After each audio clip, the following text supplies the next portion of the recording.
You're probably as shocked as this guy, but I recorded a pretty cool setup for the first time using my Kreg Jig, and I know you're probably getting tears in your eyes too, but as it's cold in Michigan, and you know what that does to the batteries in the camera, well, the camera died, and I didn't catch it.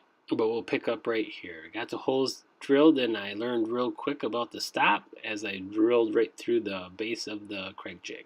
Well, you live and you learn. And you pick the screws out for what we're going to use to fix the cabinet. That's the first project we're doing, and so we cut our boards to length, all the sides, and then we painted the boards and left them to dry.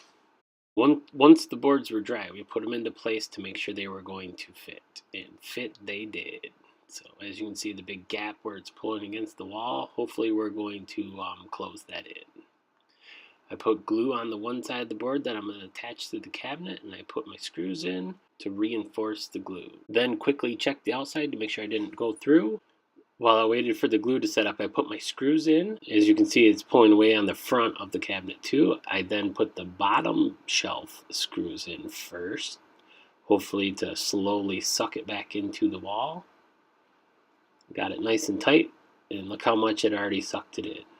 So we'll put the rest of the screws for the top shelf in, and it snugged up nicely. This may not seem like a big accomplishment, but for me, I'm very proud with it. It was the first time using the Kreg Jig in the pocket holes. It completely fixed my problem. So I'm looking forward to using it on more projects in the future. Please subscribe to check them out. Also, take the time to check out our Shop Saturday series we're doing. Thanks for watching.